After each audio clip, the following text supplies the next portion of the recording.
तो जयदेव महाप्रभु, इनके माताजी का नाम था श्री बामा देवी और पिताजी थे श्री भोजदेव।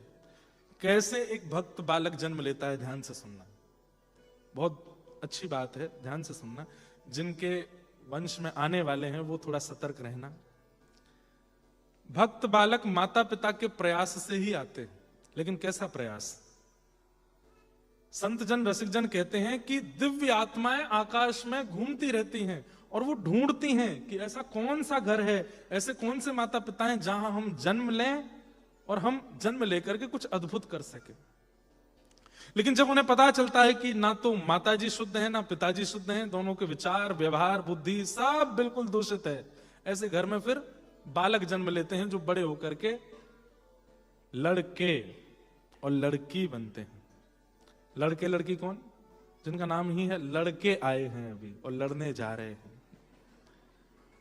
लेकिन दिव्य, जब एक भी दोनों में से दिव्य होगा ना यदि, तो उस घर में भक्त ही आते हैं। बामदेव जी और बामदेवी और भोजदेव, इनके कोई संतान नहीं थी, तो ये जगन्नाथ महाप्रभु का दर्शन करने गए और उन्होंने महाप्रभु जी से एक ही प्रार्थना की, हमें संतान नहीं चाहिए, आपकी सेवा कर सके और पूरे विश्व को आपके चरणों में ला सके, ऐसा एक वैष्णव बालक चाहिए। अगर हो भाग्य में तो दीजिएगा, नहीं तो कोई आपत्ति नहीं। और बस ये प्रार्थना के बाद ही श्री भोज देवी जी के यहां, श्री बामा देवी के यहां जयदेव गोस्वामी जी का, कविराज का जन्म हुआ है। बोलो जयदेव महाप्रभु की। आज आप लोग शायद इस बात को ऐसा सोचेंगे बहुत बड़ा चढ़ा के बोल रहे हैं, लेकिन नहीं, जगन्नाथ महाप्रभु ही जयदेव रूप में आए, श्री जयदेव जी के रूप में आए। और इस बात का प्रमाण आगे मिलेगा जब आप चरित्र सुनोगे।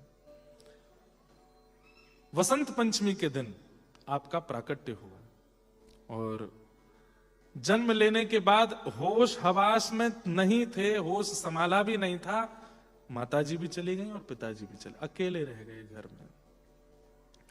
गांव के लोगों ने जैसे तैसे इनको पाल पोस के बड़ा किया। विपत्ति तो आती है भक्त के जीवन, तपाते तो हैं ठाकुर जी, बहुत तपाते हैं। कई बार लोगों को लगता होगा कि भाई ये महाराज जी बढ़िया आनंद में रहते हैं, खूब बढ़िया चकाचक, सब इनको प्रणाम करते हैं, सब जगह घूमते हैं, माला पहनते हैं, पर बहुत तपाते हैं ठाकुर जी। और तप करके ही, तपने के बाद भी उनमें विश्वास नहीं टूटता ना, उसी से वो राजी होते हैं, बोले हाँ अब बढ़िया। 5-6 वर्ष की अवस्था हो गई जयदेव गोस्वामी जी के, ना माँ है ना पिता है, कोई नहीं है संसार में। अभी मैं इससे पहले कहां कथा करके आया हूं, लोगन, वहां पे मैंने किनका चरित्र सुनाया था? चंद्रहास जी का। चंद्रहास जी, इतना अद्भुत चरित्र, 2 दिन तक वहां चरित्र कहा चंद्रहास जी का, आनंद आ गया था। लोगन में आनंद तो सब जगह ही आ रहा है, पर वहां और ज्यादा आनंद आया था। बहुत सुंदर चरित्र है चंद्रहास जी का। अच्छा, ये लोगन वाले हैं क्या ये? तो 6 वर्ष की अवस्था हो गई, लेकिन ना तो मां है ना पिता। लेकिन श्री जयदेव गोस्वामी इस बात को बहुत चिंतन करते हैं कि संसार नश्वर है और ठाकुर जी मुझे बहुत बड़ा होकर के यदि मेरे माता पिता जाते तो मुझे बहुत कष्ट होता। उस अवस्था में माता पिता चले गए कि आज मैं इतना कष्ट में नहीं रहता हूं। ये तो कृपा की ठाकुर जी ने, जो मुझे इस नश्वर संसार का पहले ही अनुभव करा दिया। तब गांव में, जिस गांव में बंगाल में आप रहते थे, वहीं एक निरंजन ब्राह्मण रहता था, बड़ा क्रूर था वो। उसने मन में विचार किया, ये बालक अकेला इतनी बड़ी संपत्ति में रहता है, गांव के लोग बना के दे जाते हैं, गांव के लोग ही इसको संभालते हैं, क्यों ना मैं इस बालक से सब हड़प लूं। और उस निरंजन ब्राह्मण ने एक दिन क्रोध करता हुआ घर में आया और जयदेव गोस्वामी छोटे से हैं, बैठे थे, आकर के बोला, ए बालक, तेरे पिता ने मुझसे 6 साल पहले जब वो जीवित थे तब 1000 रुपया, उस समय 1000 रुपया का मतलब करोड़ आज का, 1000 रुपया उधार लिया था, वो तो चले गए। मुझे लगा था कोई रिश्तेदार नातेदार आएगा दे के जाएगा, कोई नहीं दे रहा है, कैसे लूं मैं, कैसे बहन करूं तेरे पिता की सारी संपत्ति का। जयदेव बोले मेरे पास तो कुछ नहीं है, मुझे तो पता भी नहीं कि पिताजी ने कब दिए कैसे, मैं तो बहुत छोटा था जब माता पिता चले गए। झूठा लिख करके लिया है भाई का, देख ये सन लिखा है, ये सब कुछ लिखा है, समय भी लिखा है, इस समय पर तेरे पिता ने इतना रुपया मुझसे उधार लिया था। वैष्णव का स्वभाव होता है वो विवाद में नहीं पड़ता, वैष्णव का स्वभाव है वो लेट गो करता है, छोड़ जाने दो। और जिसको लेट गो करना नहीं आता ना, वो वैष्णव मत कहना अपने आप को। पकड़ के बैठ गए एक ही बात को, है तूने ऐसा किया, तेरे को समय पर बताऊंगा, तू ऐसा है, तू ये वैसा है, ये वैसा है, इसमें दोष उसमें दोष, ये बुरा ये अच्छा ये ऐसा। ये वैष्णव का स्वभाव नहीं है। वैष्णव बहुत शांत रहता है, तुम कर रहे हो तुम्हारा व्यवहार है, तुम्हारा चित्त है, करो जैसा प्रसंग हो। ये भी नहीं कि कहीं ऐसा कह दे, कोई गलत व्यवहार करे तो हाँ महाराज जी बता गए तुम हो ही ऐसे, मेरे को कुछ नहीं कहना, इतना भी नहीं कहता। वहां जोड़ता है, जय हो भैया, आपको रुचि लगे जो करो, प्रसन्न रहो। तजोरे मन हरि विमुखन को संग, उसके पास जाना बंद कर दीजिए, उसके पास बैठना बंद कर दीजिए, उसके बारे में सोचना बंद कर दीजिए। अरे प्राण निकल गए उसके सोचते सोचते, तो अगले जन्म में उसका बेटा बन के आना पड़ेगा, उसका भाई बंधु बन, अंते यामति सागति। अरे अपनी चिंता नहीं हो रही है, उसी की चिंता में बैठे हैं। इतना चिंतन ठाकुर जी का कर लो तो ठाकुर जी मिल जाएंगे। ये वैष्णव का स्वभाव नहीं, वैष्णव लेट गो करता है, छोड़ो जाने दो। इसने गाड़ी ठोक दी, अब यहां देखो बातें तो कई सारी निकल आएंगी। गाड़ी एक बालक बेचारा मेलबर्न से गाड़ी चला के आया, बोले महाराज जी पूरा इंश्योरेंस मेरे ऊपर ही आ गया है। यहां तो लड़ाई इस बात की होती है ना, ले लीजिए, कह रहा है कि चल तेरी गलती, ठीक है भैया है मेरी गलती, इंश्योरेंस देना पड़ेगा, थोड़ी और मेहनत करनी पड़ेगी, थोड़े अपनी इच्छाएं काट के इसका भरेंगे। पर वैष्णव ऐसा ही होता है, वो विवाद में नहीं पड़ता। जयदेव महाप्रभु चाहते तो पूरे गांव को इकट्ठा करके बोलते कि भाई ये ऐसा ऐसा कह रहा है, मैं क्या करूं। नहीं, उस व्यक्ति का अब आप देख लीजिए कैसे करना है, 1000 रुपया मैं कैसे दूंगा। बोले कैसे देगा, ये पूरा घर तेरा बगीचा और वो खेत ये सब मेरा होगा। हाँ ये ले लीजिए, आप ये ले लीजिए, मैं तो क्या ही करूंगा इसका। मैं तो वैसे भी सोच रहा था कि मैं अकेला ही हूं, ठाकुर जी के चरणों में जाके भजन करूं। चल यहां लिख दे, मुझे तो लिखना नहीं आता, आप लिख दीजिए, मैं अंगूठा लगा देता हूं। लिख दिया कि सारी जमीन जायदाद घर सब जयदेव ने मेरे नाम किया, और जयदेव जी का अंगूठा लगवा लिया। बोले आप राजी रहो। जयदेव जी अंगूठा लगा ही रहे थे, इतने में ही उस निरंजन ब्राह्मण की बेटी दौड़ी दौड़ी आई, पिताजी जल्दी चलिए जल्दी। बोले क्या हुआ। बोले घर में आग लग गई है। जाको राखे साइया। बंधुओं, कई माता पिता मुझसे बोलते हैं महाराज जी बच्चों को स्मार्ट होना चाहिए, बच्चों को थोड़ा चतुर होना चाहिए, संसार के लोग बहुत चतुर हैं, खेल जाएंगे उनके साथ। नहीं, बच्चों को सरल बनाओ, बच्चों का स्वभाव मधुर बनाओ। अगर संसार खेलने आएगा ना तो खिलाड़ी ठाकुर जी भी हैं, वो ऐसा खेल खेलेंगे कि सामने वाला सोचता रह जाएगा। आप उनको चतुर मत बनाइए। नहीं नहीं, थोड़ा बच्चों को स्मार्ट होना चाहिए, थोड़ा चतुर होना चाहिए, थोड़ा क्लेवर होना चाहिए, परिस्थिति लोगों को परखने जाने। एक बात बोले, भजनानंदी व्यक्ति को ऐसी दृष्टि मिलती है वो सबको पहचान जाता है कौन कितने पानी में है। पर संसारी व्यक्ति बोल देता है, भजनानंदी बोलता नहीं है। नेत्र बंद करके ठाकुर जी से कहता है इसका स्वभाव भी मधुर करना नाथ। भजन बहुत परखाऊ बना देता है, परख जाता है व्यक्ति, लेकिन परख के और फिर उसमें भेदभाव करना, यह संसारी व्यक्ति भेद नहीं करता, वैष्णव भेद नहीं करता।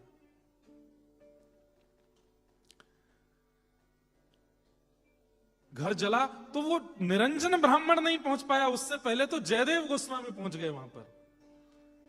उसकी बेटी रो रही थी, मेरे गहने रखे हैं, मेरे पिताजी क्या होगा, अब तो हम कंगाल हो जाएंगे। तो जयदेव महाप्रभु उसके घर में कूद पड़े उसकी बेटी की सामग्री निकालने। जैसे आग तो लगी थी हनुमान जी की पूंछ में, सब जल गए, लेकिन हनुमान जी को उस अग्नि ने कुछ नहीं। वैष्णव ऐसे ही जयदेव महाप्रभु के प्रवेश करते वो जहां जहां घूम के जाने लगे वहां वहां से अग्नि शांत हो गई और एक देखते ही देखते पूरी अग्नि समाप्त हो गई। अच्छा एक बात बोले, कोई घटना घटी और उस घटना से हम चेत गए तो समझो ये ठाकुर जी की कृपा है। लेकिन कई लोग हैं वो घटना होने के बाद भी नहीं जगते, कई लोग हैं वो घटना होने के बाद कुछ हो जाने के बाद भी नहीं सुधरते, तो समझो ठाकुर जी की दृष्टि नहीं उस पर। जब पूरी अग्नि लगी थी और जयदेव के भीतर घुसते ही सब समाप्त हो गई, निकल के बाहर गांव पूरा खड़ा था और जयदेव महाप्रभु वहां से सामान इकट्ठा करके लाए उसकी बेटी का, तो निरंजन ब्राह्मण समझ गया, उसने तुरंत प्रणाम किया, बोले मैंने छल किया इसलिए मुझे तुरंत दंड मिला, मैंने गलत किया इसलिए मुझे तत्क्षण दंड दिया ठाकुर जी ने, कोई 1000 रुपया नहीं दिया था आपके पिता ने मुझे, जबरदस्ती आप छोटे हो इसलिए आपकी संपत्ति हड़पने की भावना से मैंने ये सारा षड्यंत्र रचा था, मुझे क्षमा कर दो। जयदेव महाप्रभु बोले नहीं, अब आप उसी घर में रहो। आप ये सोच रहे हैं कि मेरे साथ गलत किया इसलिए आपका घर जला, बोले नहीं, जगन्नाथ महाप्रभु चाहते थे कि अब आप उस घर में रहो इसलिए आपका घर जला, अब आप वहीं रहो। ये वैष्णव बुद्धि। आजकल के लोग इसको मूर्ख ही कहेंगे, हाँ ये कौन सी बड़ी, क्या सिखा रहे हो महाराज जी लोगों को। मैं सिखा नहीं रहा हूं और मैं जानता भी हूं कोई सीख भी नहीं रहा है, लेकिन मेरा काम है कि मैं वैष्णवों के बारे में बताऊं तो कि वो लक्षण क्या होते हैं। जयदेव महाप्रभु ने कहा इसलिए जला है घर की, अब आप उस घर में रहिए, इसको छोड़ दीजिए। और बस पूरे गांव को प्रणाम करके नन्हे से 6-7 वर्ष की अवस्था में निकल पड़े। कहां? जगन्नाथ। उस समय महाप्रभु जी बीहड़ जंगल में रहते, तब जगन्नाथपुरी के चारों तरफ जंगल और समुद्र। महाप्रभु जी बस जा रहे हैं जगन्नाथ जी का दर्शन करने के लिए। जैसे ही पहुंचे महाप्रभु जी के सन्मुख, जयदेव महाप्रभु के आते ही महाप्रभु जगन्नाथ के वैसे भी स्माइल फेस ही रहता है, ऐसे हंसते ही रहते हैं, अधर पर हमेशा प्रसन्नता। लेकिन जैसे जयदेव दर्शन के लिए मंदिर में आए, महाप्रभु जगन्नाथ झूमने लगे अपनी ब्रह्मवेदी पर, आनंदित हो गए, मेरा परम वैष्णव भक्त आया है। महाप्रभु जी को प्रणाम किया और आज्ञा ली कि जय जय, अब कृपा करें, मैं आपकी नित्य केली का दर्शन करना चाहता हूं, नित्य विलास का अनुभव करना चाहता हूं। ठाकुर जी बोले दर्शन किया करो, महाप्रसाद पाओ और एकांत में बैठ के भजन करो। जयदेव महाप्रभु भजन में लग गए। कैसा भजन करते थे तो श्री प्रियादास जी वर्णन करते हैं भक्तमाल जी में कि एक रात्रि एक वृक्ष के नीचे, एक दिन एक वृक्ष के पास ही रहते थे। जैसे इस वृक्ष के नीचे बैठ गए, अगले दिन अब वहां नहीं रहते थे, दूसरे वृक्ष के नीचे चले जाते। क्यों? कहीं इसकी छाया, इससे मिलने वाले फलों में मेरी आसक्ति ना हो जाए, इतनी आसक्ति भी मुझ में ना रहे, दूसरे वृक्ष के पास चले जाते, वहां जाकर के बैठते। इस प्रकार कविराज जयदेव अभी भजन में लगे हैं, अभी लिखना प्रारंभ नहीं किया था, चिंतन कर रहे हैं। नित्य महाप्रभु जगन्नाथ जी का दर्शन करते हैं। धीरे धीरे आपकी अवस्था जब बड़ी हुई, तब एक विप्र था, उस विप्र के कोई संतान नहीं हुई थी। उसने महाप्रभु जगन्नाथ जी से जाके कहा कि नाथ, एक संतान यदि होगी तो पहली संतान मैं आपको सुपुर्द करूंगा, दूसरी संतान मैं अपने पास रखूंगा, आप कृपा करके कृपा करो। उसके यहां पर सौभाग्य से प्रथम पुत्री का जन्म हुआ, पुत्र नहीं हुआ उस ब्राह्मण के यहाँ। और पुत्री का जन्म होते ही वो तो घबरा गया, बोले कि पुत्र होता तो मंदिर में दे आता मैं, पुत्री को क्या करूं। तो उसका लालन पालन किया। जब वो हो गई 15-16 वर्ष की, तब उस लाली को लेके गया और बड़े हृदय पर पत्थर रख के कहा कि जगन्नाथ जी, मैंने आपको कहा था कि मैं अपनी प्रथम संतान आपको दूंगा, लेकिन प्रथम संतान तो लाली है, मैं लाली को आपको कैसे अर्पित करूं, मेरा मन बहुत भारी हो रहा है, कृपा कर इसका समाधान करो। तो महाप्रभु जगन्नाथ जी ने स्वप्न आदेश किया, बोले कि आपने जो कहा है हम उसको स्वीकार करेंगे। मेरे ही जैसे रूप वाला एक व्यक्ति है, उसका नाम है कविराज जयदेव, तुम जाकर के अपनी पुत्री पद्मावती नाम था इनकी पुत्री का, उसका विवाह कविराज जयदेव से करो। बोले कहां है? तो महाप्रभु जगन्नाथ जी ने पता बताया, जंगल में बैठे हैं, वृक्ष के नीचे बैठ के भजन करते हैं और विचार, चिंता मत करना, घर नहीं है, परिवार नहीं है, बस दे देना, वो मैं ही हूं, तुम्हारी बात सत्य होगी, मैं तुम्हारी पुत्री स्वीकार करूंगा। पहुंच गए, दूरते पहुंचे, तभी क्या देखते हैं, वृक्ष के नीचे घुंघराले केश हैं, तन पर बहुत वस्त्र नहीं, बस एक कौपीन पहनी है, दिव्य कटाक्ष नेत्र हैं, बैठे हैं ठाकुर जी के ध्यान में। ब्राह्मण जाके अपनी पुत्री के साथ सामने बैठ गए।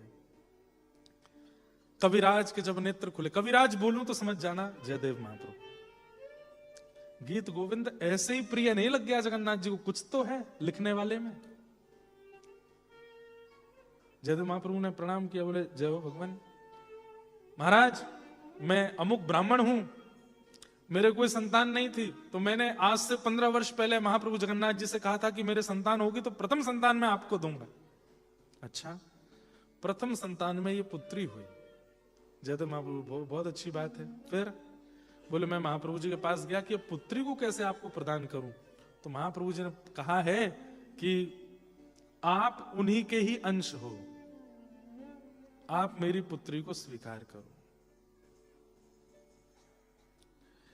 चलो दुज तहां जहां बैठे कविराज अहो, महाराज मेरी सुता यह लीजिए, कीजिए विचार अधिकार विस्तार, जाके ताही को निहार सुकुमार यह दीजिए। जगन्नाथ देव जू की आज्ञा प्रतिपाल करो, डरो मति धरो ही है ना तो दोष भीजिए। हे नाथ मेरी पुत्री को स्वीकार करो। जयदेव महाप्रभु बोले हम ये सब करने के लिए घर से निकले थे, इनको स्वीकार करके कहा मैं पेड़ों के नीचे रहता हूं, ये पेड़ के नीचे रहेंगे मेरे पास, और मैं तो 24 घंटे भजन करता हूं, वस्त्र भी नहीं पहनता। उनकी पुत्री को ही कहने लगे, बोले देवी मेरे अंग प्रत्यंग देख करके, मेरी रहनी सहनी देख के लगता है कि मैं कहीं से भी पति भाव निभा सकता हूं। अरे आप अपने पिता को समझाइए, मना करें। तब वो ब्राह्मण बोले आप जगन्नाथ जी के इतने बड़े भक्त, उनकी बात भी नहीं मानोगे? तब बहुत अच्छी बात कहते हैं। क्या कह रहे हैं? बोले उनको 1000 सो हैं, वो तो 1000 ब्याह करते हैं, उनको 1000 सो हैं, हमको पहाड़ एक। बोले वो तो 1000 शादी करते हैं, 16,108 ब्याह किए बैठे हैं, उनको क्या दिक्कत है? पर मेरे लिए तो एक ही पहाड़ के समान है। ताते फिर जाओ तुम्हें कहां कहां खींचिए, जाइए। अरे कैसे व्यक्ति हो, कैसे भक्त हो, भगवान की बात नहीं मानते? बोले भगवान ही जब घर बिगाड़ने में लगे हो तो फिर क्यों माने उनकी बात? हम तो उनको प्राप्त करने के लिए बैठे हैं, और वो तो कोई ना कोई टांग अड़ाएंगे कैसे भी कि मैं उनको प्राप्त करने से चूकूं। अपनी पुत्री लेके जाइए यहां से, मैं ब्याह नहीं करूंगा। सही बताना, मैं और आप होते तो हम मना करते? नहीं। लेकिन भजन कितना विवेक दे देता है कि ठाकुर जी भी यदि कुछ कह रहे हैं तो उसमें भी पता है कि ये उचित है कि अनुचित है। आप ले जाइए अपनी पुत्री को, मैं इससे विवाह नहीं कर पाऊंगा। ब्राह्मण तो क्रोध में भर गया, बोले कि अरे महाप्रभु जगन्नाथ ने तुम्हारा नाम नहीं लिया होता ना तो कभी नहीं आता तुम्हारे पास। उन्होंने नाम लिया इसलिए मैं तो श्रद्धा से आया था कि महाप्रभु जी जिसका नाम ले रहे हैं वो तो बहुत बड़ा भक्त होगा। कैसे भक्त हो? माता पिता गुरु की वाणी बिना ही विचार करहु मन। अरे माता पिता गुरु की वाणी पर तो बिना विचार किए अमल करना चाहिए, आप भगवान की वाणी नहीं मान रहे हो। जयदेव महाप्रभु बोले मेरे भजन में विक्षेप हो रहा है, आप चले जाओ। बोले देख भाई, तू नहीं मानता होगा महाप्रभु जी की वाणी, पर मैं तो मानता हूं। तो बोले फिर अपनी पुत्री की ओर देख करके बोले बेटी तू यहीं बैठ जा, आज नहीं तो कल, कल नहीं तो परसों, कभी तो स्वीकार करेगा। जयदेव महाप्रभु बोले बड़ी जिद है आपकी। अरे ये जंगल है, यहां पर हिंसक जीव आते हैं, मानवों को देख के खा जाते हैं। तो बोले आप भी तो बच रहे हो उनसे, मेरी बेटी को भी बचा। बोले मैं नहीं बचाऊंगा। बोले कोई बात नहीं बिटिया, आज से यही तेरे परमेश्वर हैं, जगन्नाथ जी ने कहा है ना, तो बैठ जाए यहीं पर। और ऐसा कहकर के ब्राह्मण अपनी पुत्री को वहीं जंगल में छोड़ के चले गए। अब तो जयदेव महाप्रभु बड़ी सोच में, और नेत्र बंद करके जगन्नाथ जी से कहे क्या किया आपने? महाप्रभु जी तो मुस्कुरा रहे हैं।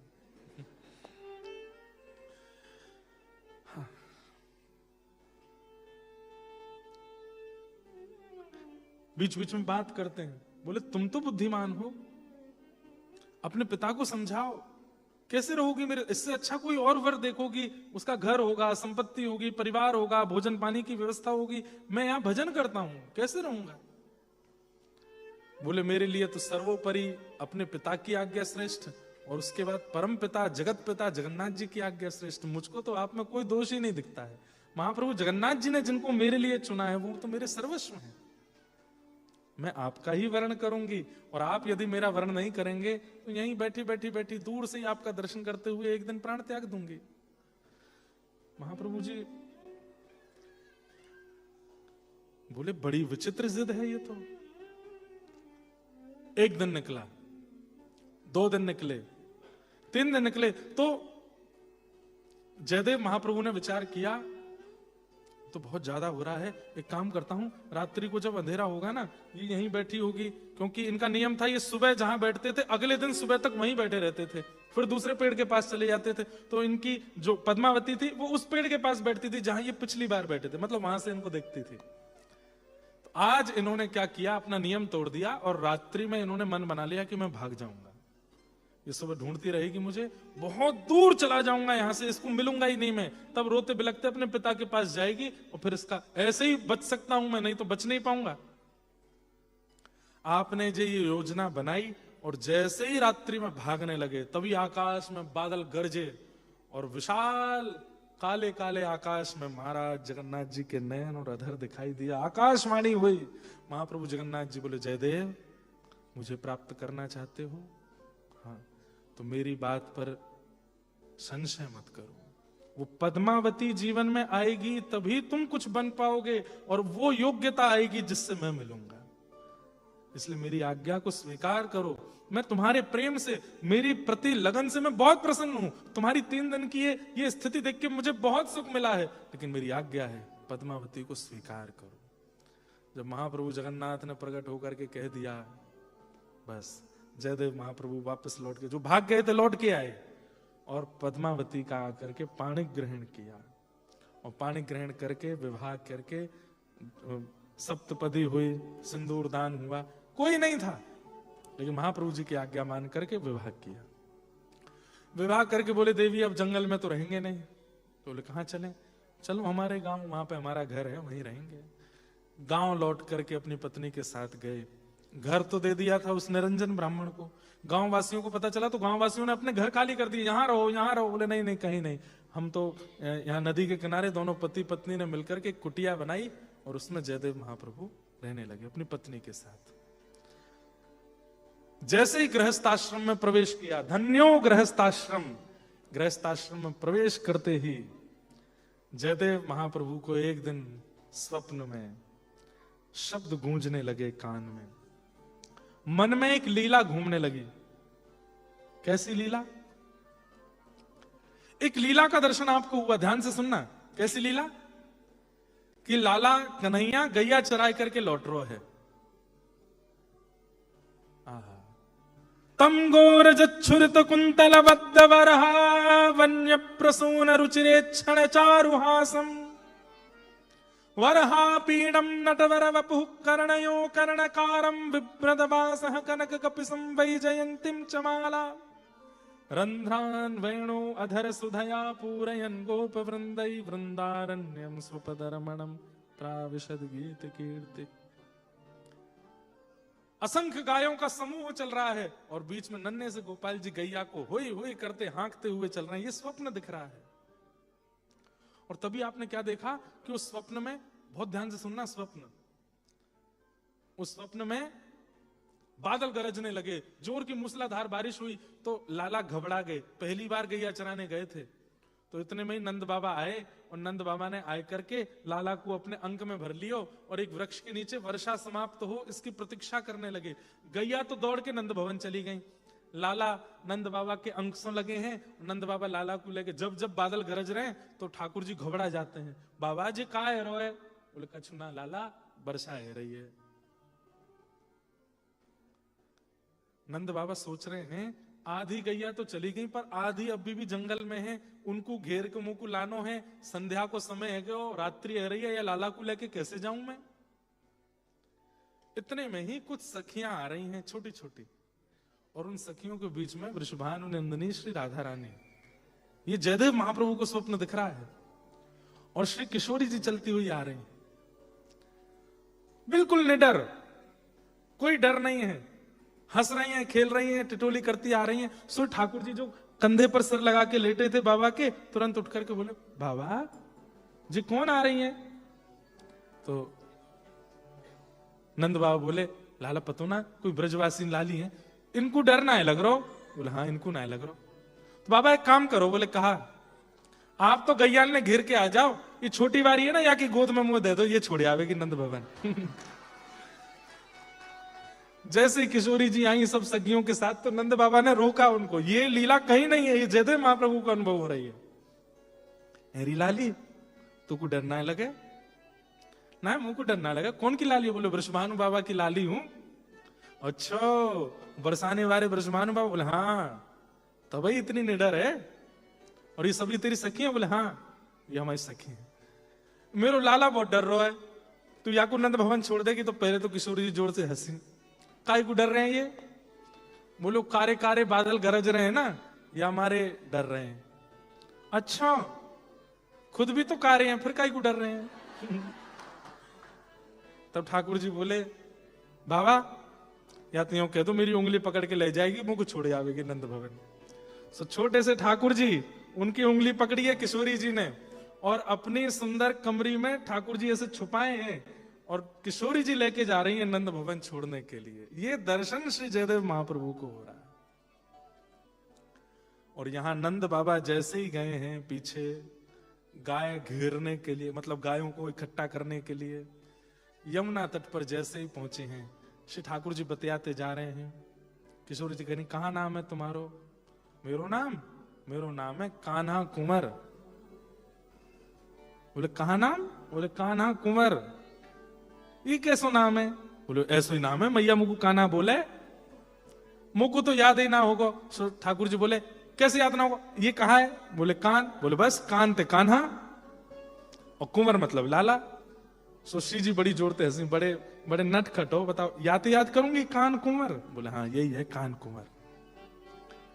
जैसे ही यमुना तट पर पहुंचे, यमुना जी का दर्शन करते ही व्रज अंतर ध्यान होने लगा, निकुंज के लता पत्र प्रकट होने लगे, सब सखियां अपने रूप में आने लगी। श्री जी ठाकुर जी देखने लगे जी का है रो है, तभी यमुना जी ने प्रकट है करके रूप को भान करायो। अरे श्याम सुंदर, अरे श्यामाजू, आप तो नित्य गोलोक धाम के नित्य विहारिणी बिहारी हो, यहाँ ब्रज में लीला करवे आए हो, बड़ा अच्छा संयोग बनो है। नंद बाबा व्यस्त हैं और सब मैया अपने घरन में हैं, वर्षा के कारण ब्रजवासी छुपे हुए हैं, एक सुंदर रास बिहार को क्रम आप करो। तब श्री जयदेव महाप्रभु के मन में प्रथम रास हुआ। धीर समीरे यमुना तीरे बसती बने बनमाली। संध्या का समय है, सूर्य अस्त हो रहे हैं, आकाश में बहुत सारे रंग हैं, कहीं गुलाबी हैं, कहीं काले हैं, कहीं गेरुआ हैं, सौंधी सौंधी हवा चल रही है, वनमाला पहन करके श्याम सुंदर खड़े हैं, और बगल में किशोरी जी खड़ी हैं, यमुना आदि सब सखियां मिलकर के ठाकुर जी की निकुंज सजा रही हैं, और श्री श्याम सुंदर रास विहार कर रहे हैं। जयदेव महाप्रभु के नेत्र खुले, और नेत्र खुलते ही तब महाप्रभु जी ने गीत गोविंद लिखना प्रारंभ किया। सबसे पहले उस लीला का वर्णन किया, और तब से ये गीत गोविंद, बंधुओं गीत गोविंद प्रवचन का विषय नहीं है।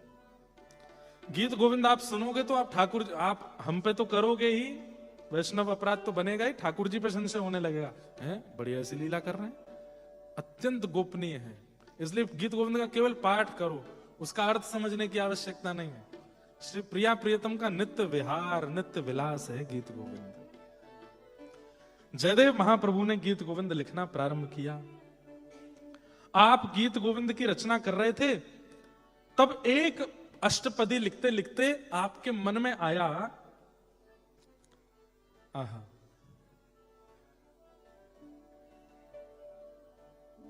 आपके मन में भाव आया, स्मर गरल खंडनम मम शिरसि मंडन देहि में पद पल्लव मुदारम। इसका भाव क्या है कि श्री ठाकुर जी कभी कभी श्री किशोरी जी के श्री युगल चरणों को मुकुट उतार करके अपने सिर पर बहुत देर तक धारण करके रखते हैं। मतलब श्री जी एक सेज पर बैठी हैं और ठाकुर जी चरणों में बैठ करके किशोरी जी के श्री चरणों को अपने सिर पर बहुत देर तक ऐसे धारण करके रखते हैं। तब तो किशोरी जी कहती हैं, जय जय कहा कर रहे हो? बोले तीनों लोकन को बड़ो भार है या के ऊपर, तो या को शांति यहीं मिले, आप अपने चरणन को पधराए दो।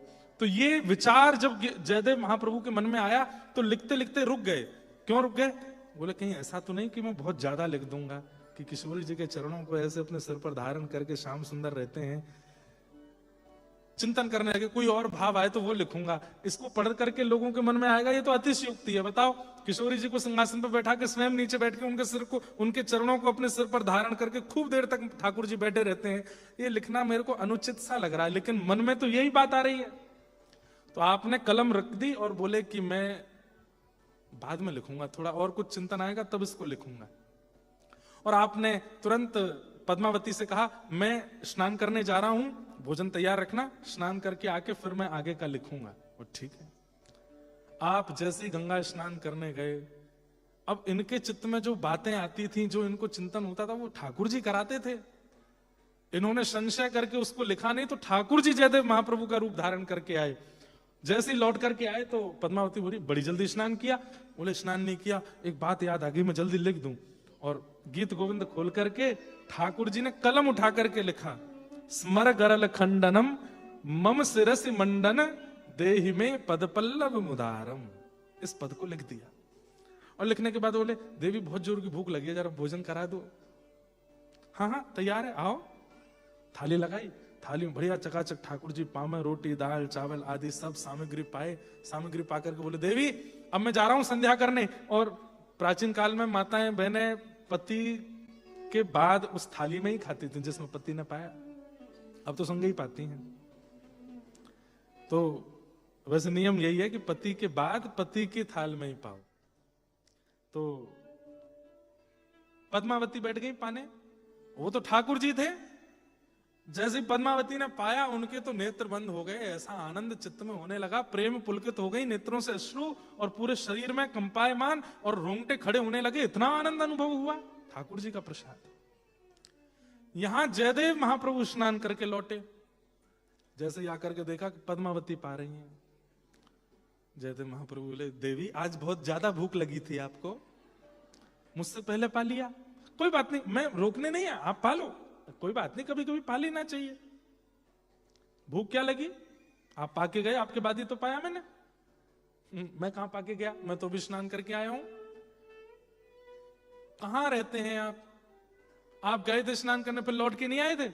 वहां लिख के गए हो, अभी अब पंक्ति लिखी, उसके बाद बोले भूख लगी है। आपको पवा के ही पाया, ये इल्जाम नहीं लगाओ हम पे कि हम आपके बिना पा रहे हैं। जयदेव महाप्रभु बोले, देवी मैं सुबह का गया हूं, अब आया हूं। अरे तो फिर वो पंक्ति भी तो लिख के गए हो, वो कोई स्वप्न है क्या? देख लो खोल के। जैसे ही जयदेव महाप्रभु ने देखा, स्मर गरल खंडनम, जो मन में आ रहा था वो लिखा था, और लेखनी में अंतर था। जयदेव महाप्रभु की लेखनी जो थी वो सामान्य मानव की तरह थी, लेकिन ये जो अक्षर लिखे हैं, प्रत्येक अक्षर में ऐसा लग रहा है कि प्रिया प्रियतम किलोल कर रहे हैं, नृत्य कर रहे हैं। स्मर गरल खंडनम मम शिरसि मंडनम देहि में पद पल्लव मुदारम। और इस पंक्ति को देख करके जयदेव महाप्रभु के नेत्र सजल हो गए। जय जगन्नाथ कह करके आप रुदन करने लगे, जय हो महाप्रभु, मैं जो सोच रहा था, जो मेरे मन में भाव आ रहा था, मतलब वो सत्य है, आप उसको स्वीकार करते हैं कि ठाकुर जी बहुत देर तक किशोरी जी के चरणों को अपने सिर पर धारण करके रखते हैं। किशोरी जी कहती हैं, जय अब बहुत है, और भट जाओ, नहीं एक देर और रहने दो, बहुत बहुत बहुत भार है यहाँ पे, आपके चरण पड़ते शीतलता प्राप्त होती है। जयदेव महाप्रभु बड़े प्रसन्न हुए, दौड़ करके अपनी पत्नी को लेकर के गए और श्री जगन्नाथ महाप्रभु के सामने जाकर के गाने लगे। आप गाना तो चाहते हैं, श्रुत कमला कुछ मंडल धृत कुंडल ए ललित कलित ललित वनमाल जय जगदीश हरे। आप गाना तो ये चाहते हैं, लेकिन जैसे ही आपने गाया श्रुत कमला कुछ मंडल धृत कुंडल ए कलित ललित वनमाल, वनमाल बोलते ही जगन्नाथ महाप्रभु गाने लगे, जय जगदीश नहीं, जय जय देव हरे। हे जयदेव तुम्हारी जय हो, तुम इतना सुंदर लिख रहे हो। तो इस पंक्ति में जो जय जगदीश हरे की जगह जय जय देव हरे है, वो महाप्रभु जी गा रहे हैं, महाप्रभु जगन्नाथ गा रहे हैं। श्रुत कमला कुच मंडल धृत कुंडल धृत कुंडल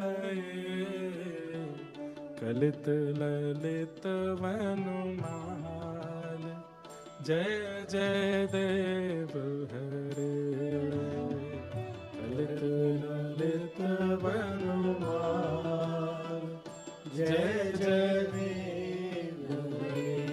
ओ कलित ललित वनमाल जय जय देव हरे कलित ललित वनमाल जय जय देव हरे।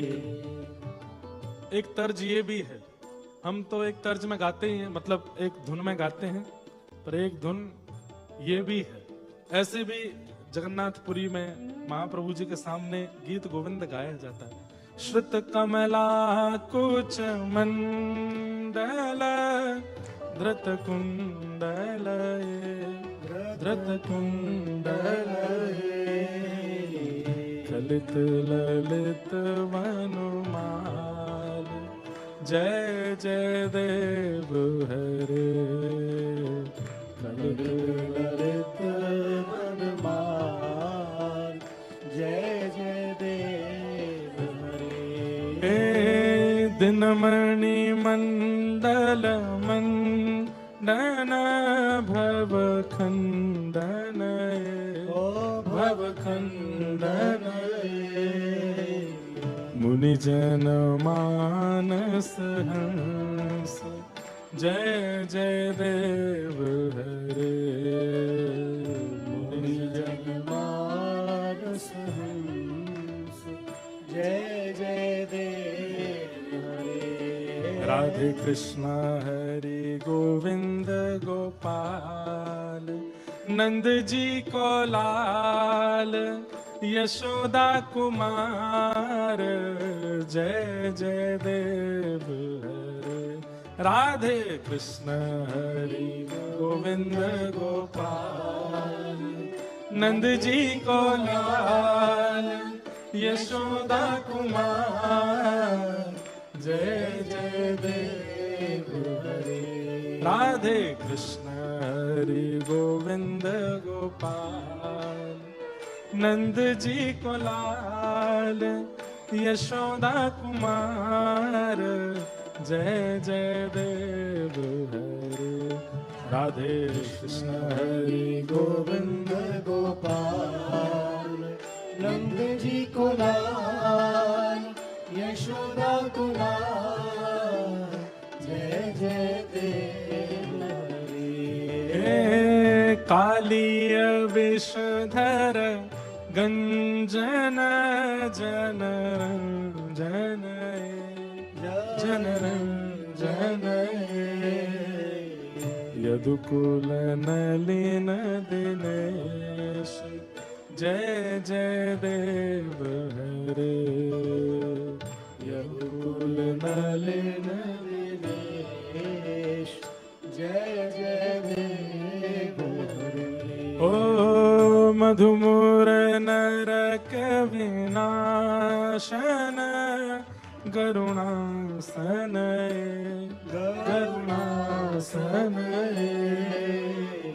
सुरकुल के निदान जय जय देव हरे सुरकुल के निदान जय जय देव हरे।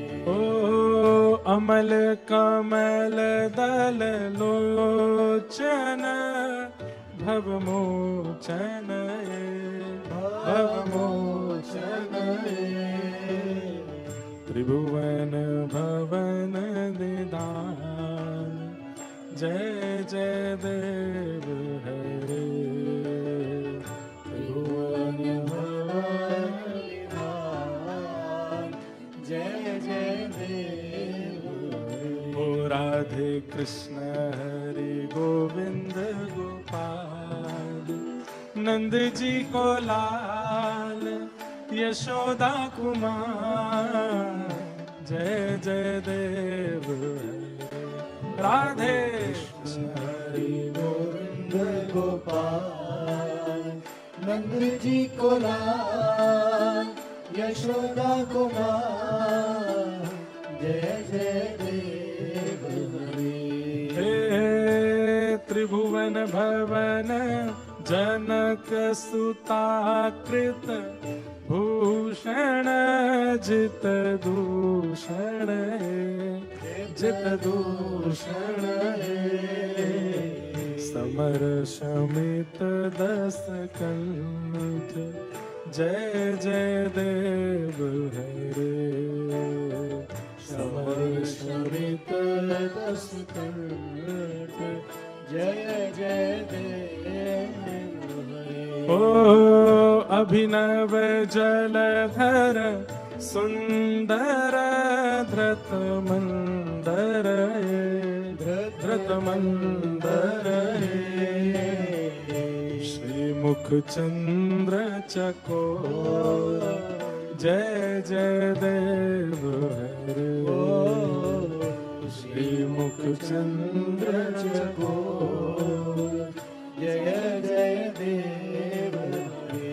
हे श्री राधा मुख चंद्र चकोर, जय जय देव हरे। श्री राधा मुख चंद्र चकोर, जय जय देव हरे। ओ तब चरणे प्रणतावयम्, इति भावय, इति भावय, कुरु कुशलं प्रणतेषु, जय जय देव हरे। कुरु कुशलं प्रणतेषु, जय जय देव हरि। ओ श्री जय देव कवेरिदं, कुरुते मुदं, कुरुते मंगल मंजुल गीतं, जय जय देव हरे। मंगल गीतं, जय जय देव हरे। राधे कृष्ण हरि गोविंद गोपाल, नंद जी को लाल, यशोदा कुमार, जय जय देव राधे कृष्ण हरि गोविंद गोपाल, नंद जी को लाल, यशोदा कुमार, जय जय देव हरे। ओ राधे कृष्ण हरि गोविंद गोपाल, नंद जी को लाल, यशोदा कुमार, जय जय देव